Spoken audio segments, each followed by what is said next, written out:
Thank you so much for having me.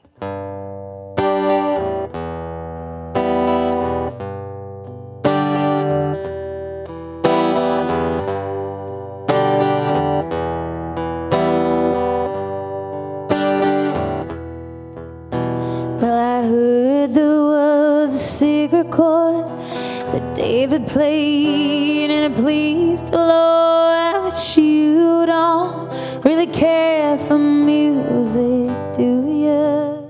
Tonight was a part of my first exclusive listening tour, which is a very special, almost like VIP intimate tour that allows people into like my creative process.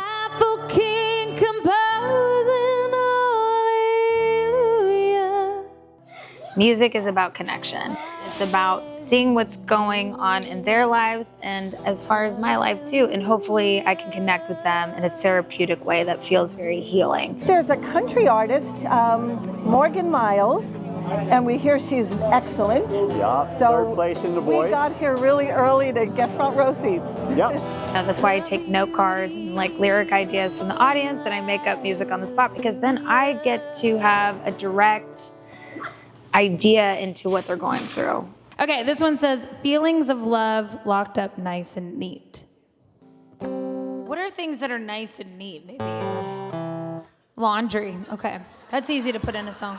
My favorite part was her creative process she shared with us. I thought it was so intimate and just so amazing to watch.